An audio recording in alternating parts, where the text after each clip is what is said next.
오늘 응답받는 기도에는 원칙이 있다라는 제목으로 하나님 말씀 함께 먼저 받겠습니다.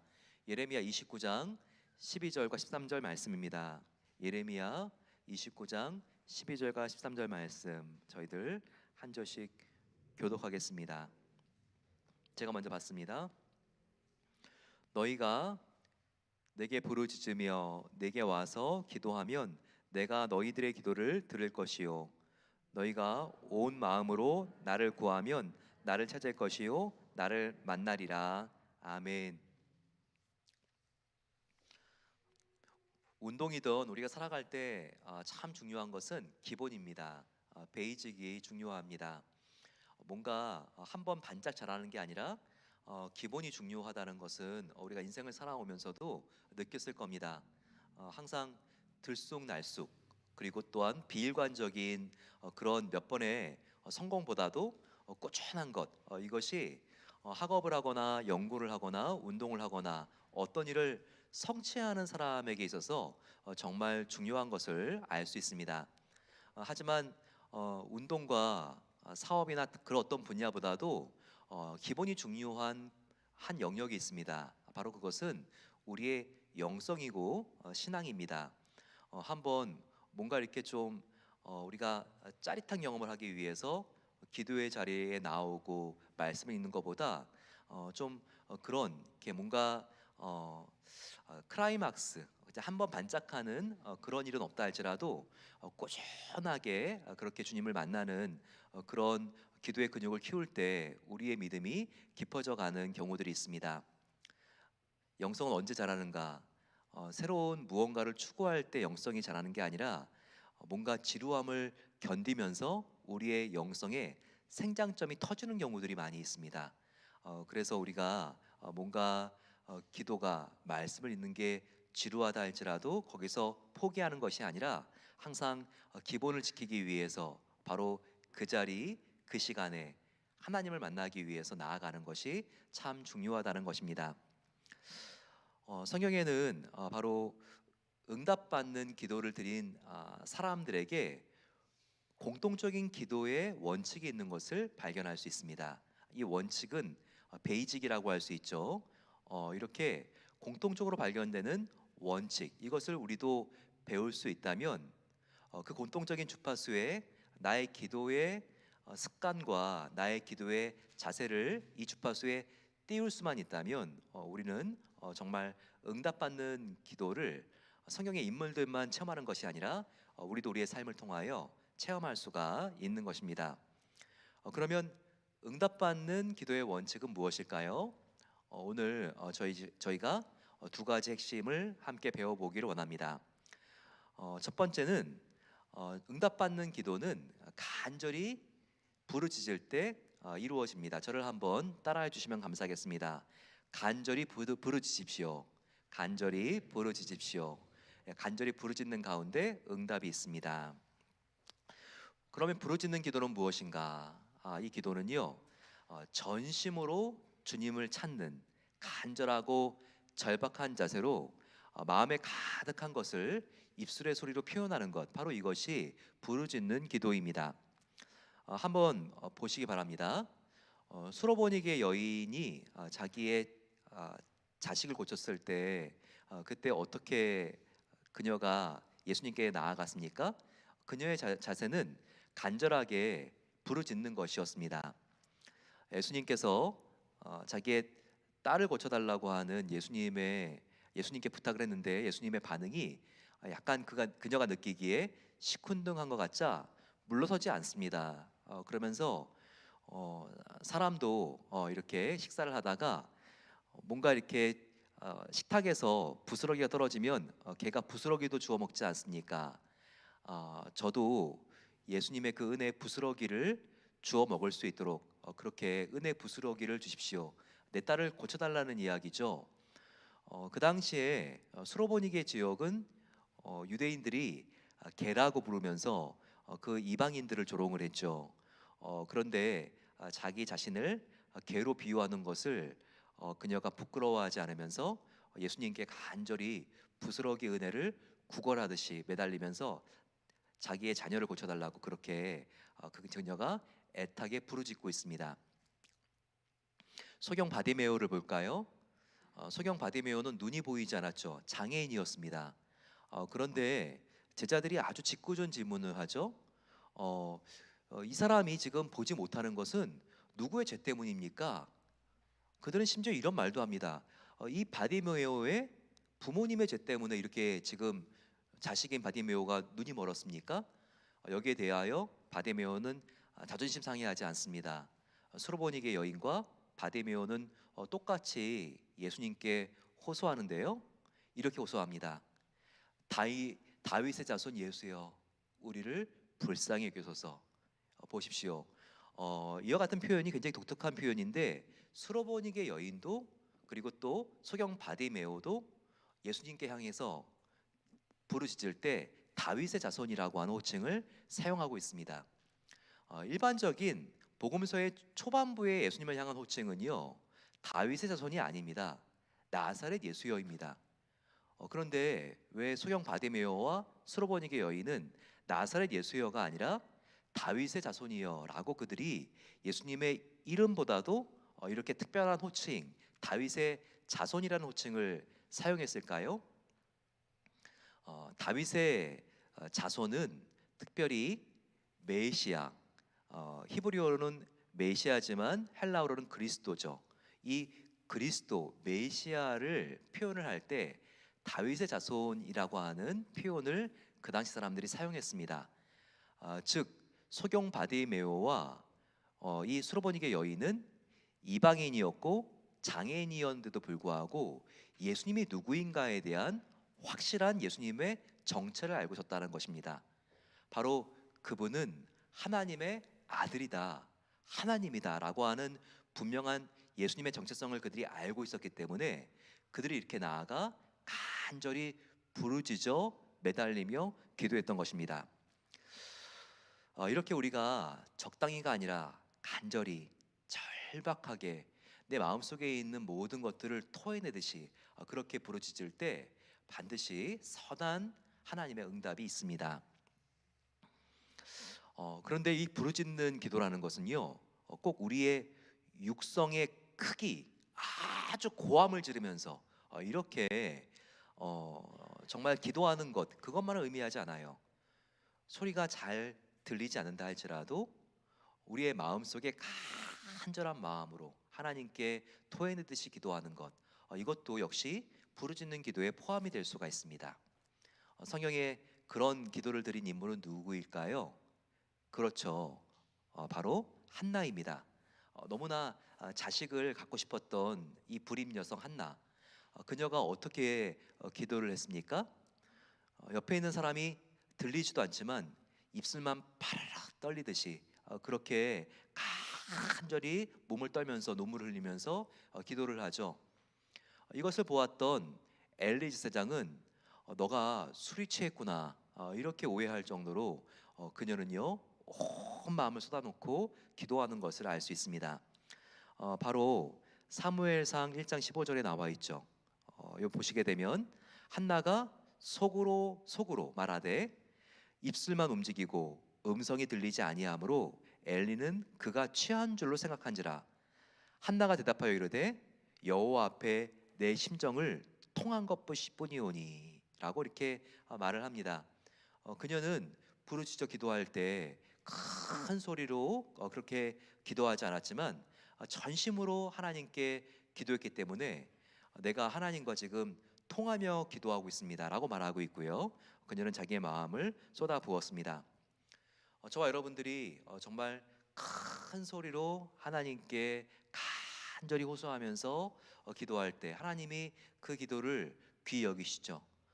또한 어떨 때는 내가 부르짖을 힘이 없어도 내가 침대에 대자로 뻗어 누워서 일어날 힘도 없어가지고 하나님께 간절히 눈물로 기도할 때도 하나님이 그 부르짖는 호소를 들으시고 응답하여 주시는 것입니다.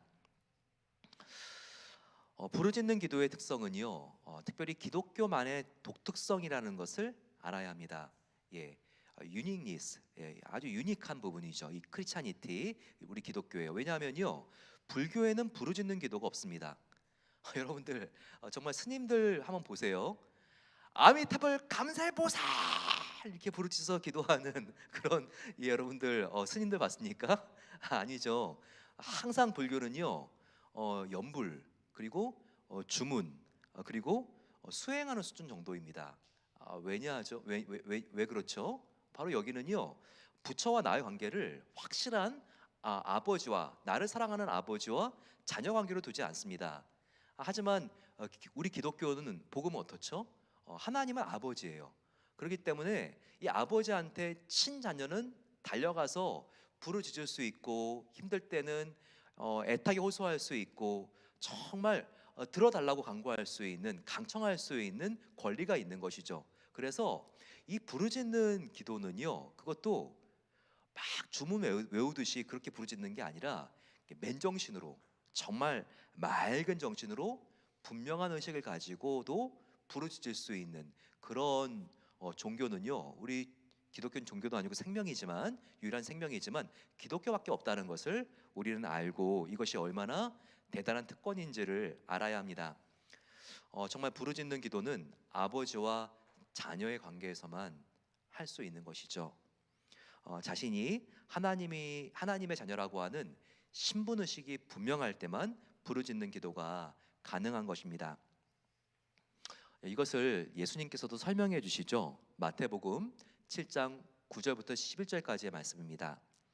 이 말씀 제가 나눠드린 유인물에도 있는데요, 같이 한번 읽어보겠습니다. 너희 중에, 시작. 너희 중에 누가 아들이 떡을 달라 하면 돌을 주며 생선을 달라 하면 뱀을 줄 사람이 있겠느냐?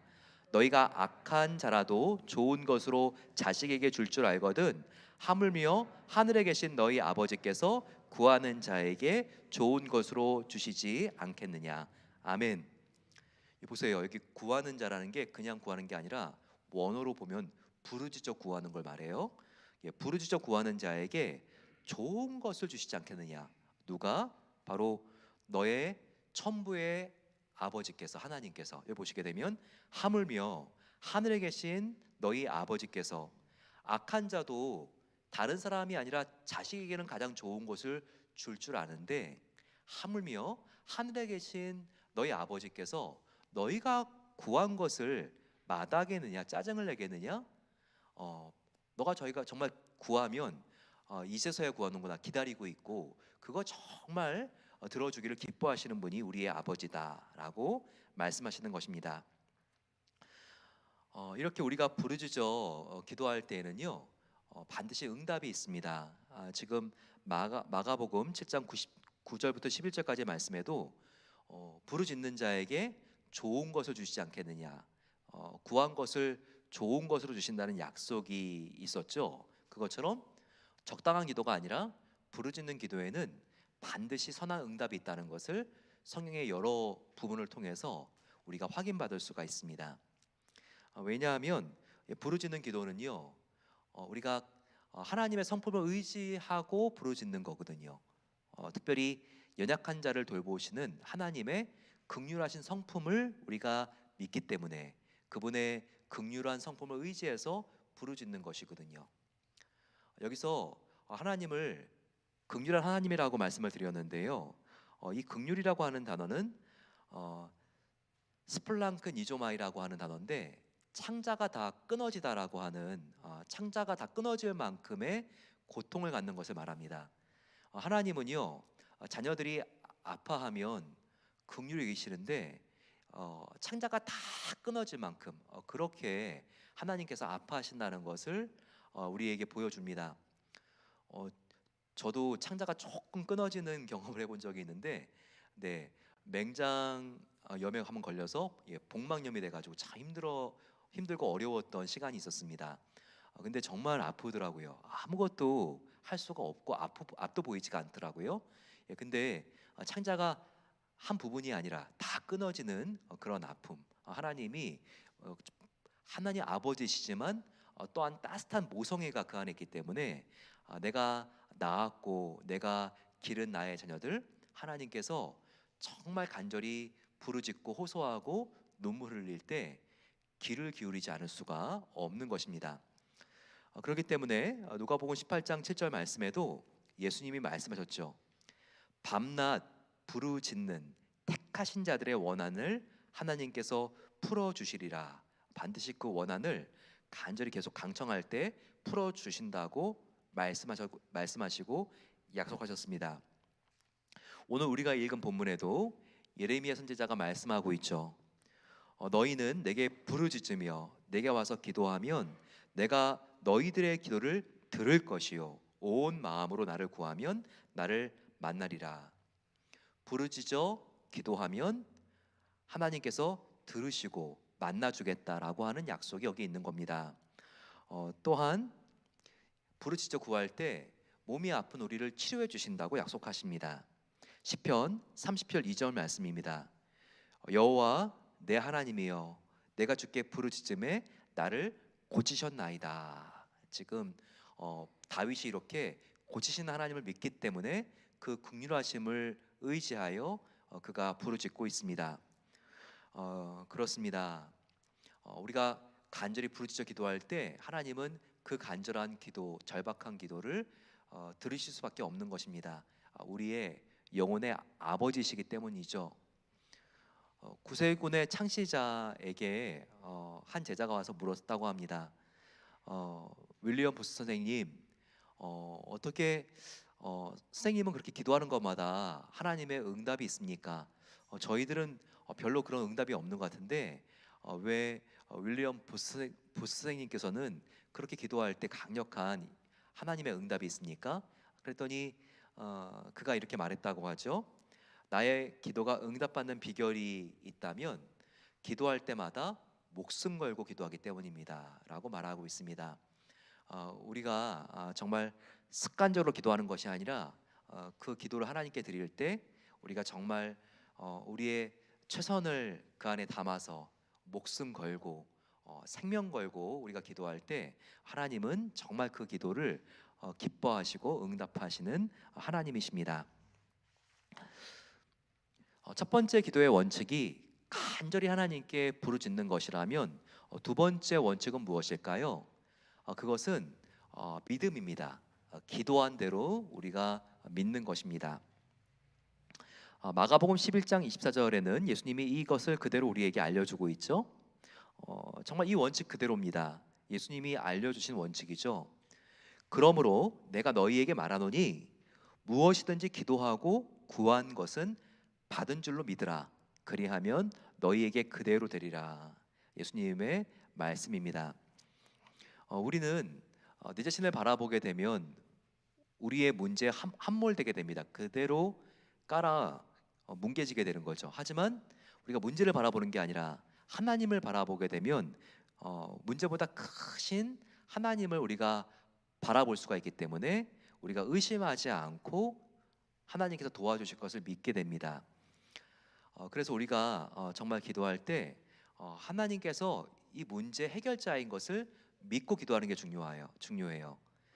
이런 믿음이 없이 의심하면서 기도하면요, 기도를 들으시는 하나님도 힘이 빠지십니다.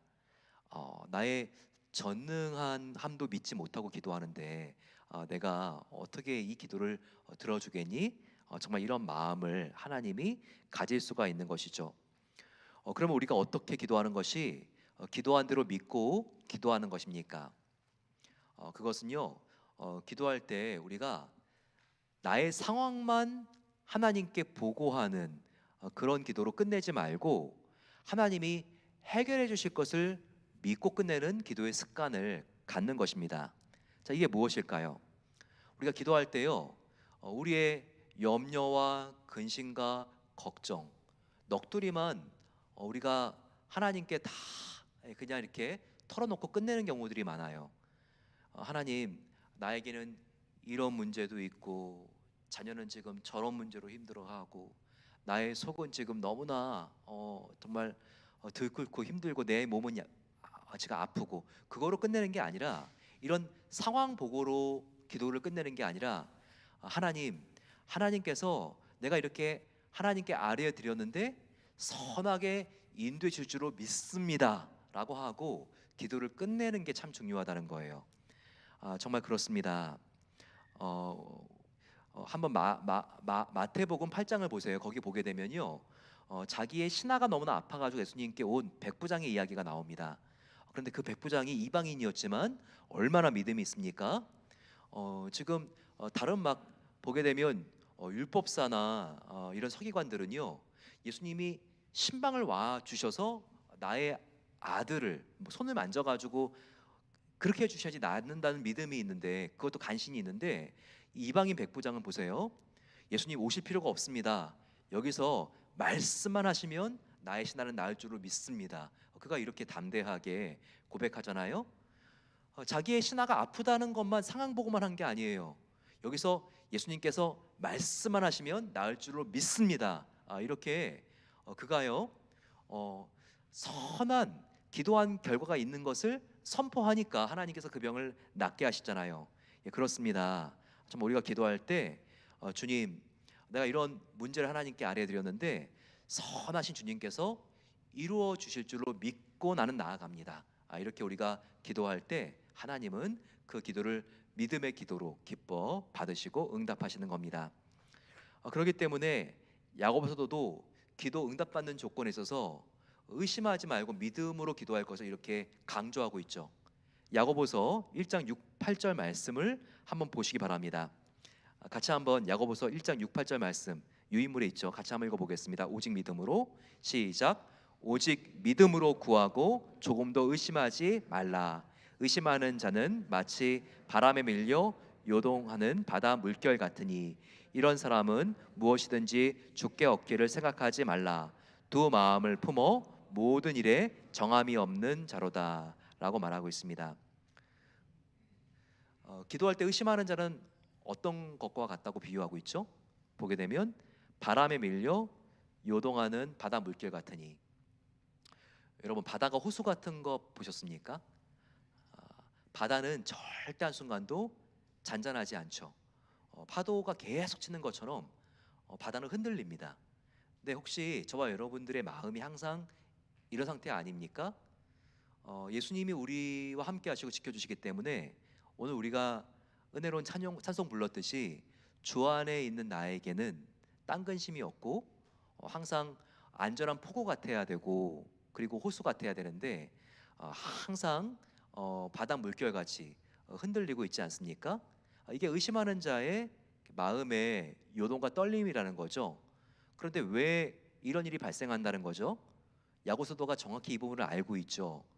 보게 되면 8절 말씀에 두 마음을 품기 때문에 모든 일에 마음속에 정함이 없고 흔들림이 있다. 이 두 마음이라고 말씀하고 있지 않습니까?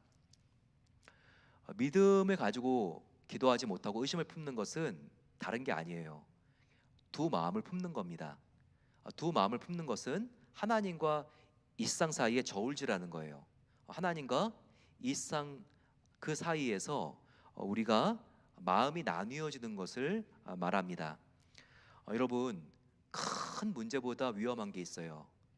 바로 그것은요, 마음이 나뉘어지는 거예요. 문제가 큰 게 문제가 아니라 정말 내 마음이 나뉘어져 있는 거. 내 마음이 나뉘어져 있으면요, 하나님과 세상을 같이 보고 있으면요, 작은 문제도 엄두가 안 날 때가 많아요. 하지만 우리가 세상을 바라보는 게 아니라 하나님을 바라보게 되면 큰 문제가 안 된다고요. 우리가 정말 하나님을 두 마음이 아니라 한 마음으로 온전히 하나님을 바라봄으로써 마음이 바다 물결 같지 않고 항상 하나님 안에 굳건한 믿음 위에 서 있게 되시기를 간절히 축원합니다. 또한 우리가 믿음으로 기도한다는 건 무엇인가? 우리가 기도할 때나 기도한 다음에 믿음의 말을 하는 거예요. 하나님은 우리의 모든 생각을 들여다보고 계시고 우리의 모든 말을 듣고 계시는 하나님이십니다. 그래서 우리가 한 생각과 우리의 말대로 정말 되게 하십니다. 분명히 민수기 14장 28절 말씀을 보세요. 하나님이 말씀하십니다. 너희 말이 내 귀에 들린 대로 내가 너희에게 행하리니. 하나님의 말씀이에요. 너희가 말하고 있으면 중얼거린 거라도 사람들은 못 듣는데 나 하나님은 다 듣고 있다라고 말씀하십니다. 그래서 우리가 특별히 하나님 앞에서 입 조심하셔야 돼요. 여러분들 어이구 죽겠네 이런 말 자주 하시면 안 돼요. 하나님이 잘 듣고 계시다가 정말 내가 너 그렇게 해줄 수 있다라고 말할 수도 있습니다. 한편으로 또 우리가 정말 미쳐 죽겠네. 하나님이 내가 너 미치게 해줄까? 죽여줄까? 라고 말씀하실 수가 있습니다. 정말 우리가 말하는 습관 정말 힘들어도 하나님이 함께 하시면 나는 되살아날 수 있습니다. 이렇게 우리가 말하는 습관들이 있어야 되겠죠. 정말 그렇습니다. 믿음의 말로 선포하는 게 참 중요해요. 보십시오. 사실 아브라함과 사라는요 자식이 없는 불임 부부였습니다. 하지만 자녀가 아직 생기기도 전에 하나님은 아브라함이었던 그를 아브라함 열국의 아비라고 지어주죠. 아직 자녀도 없는데요. 또 사레라고 하는 이 여인을 사라 열국의 어미라고 지어주죠. 눈에 보이지 않습니다. 하지만 하나님은요 지금 우리가 보고 있지 못한 것을 보고 계시고 하나님의 약속을 지킬 것을 미리 앞당겨 하나님은 그것을 바라보고 계시죠. 하나님의 눈은 천리안 만리안을 넘어가니까요.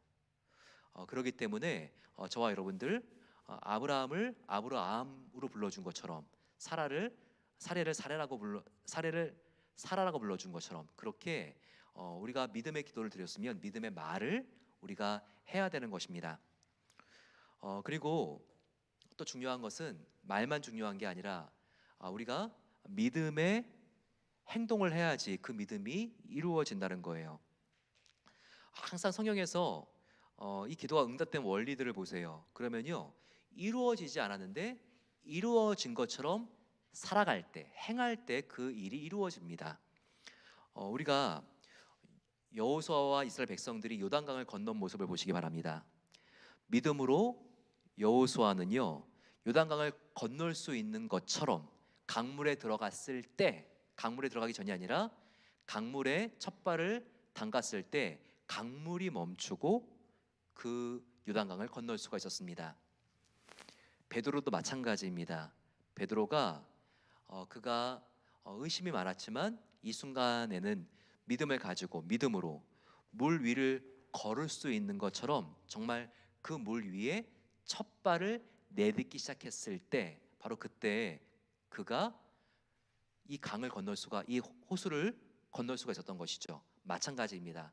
우리가 기도한 다음에는요 하나님께서 이것을 이루어 주신 것처럼 우리가 살기 시작할 때 하나님은 그 기도의 응답을 이제 하나님께서 열어주시기 시작하는 것입니다. 이러기 위해서 우리의 말이 믿음의 말, 우리의 행동이 믿음의 행동이 되기 위해서 방법이 있다는 거예요. 그것은 무엇입니까? 우리가 빙산의 원리를 생각하는 겁니다.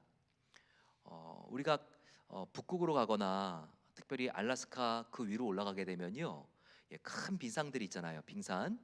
빙산에는 보이는 조그만 부분이 있고 그 밑에 물속에 잠긴 보이지 않지만 아주 거대한 그 빙산의 밑부분이 있습니다.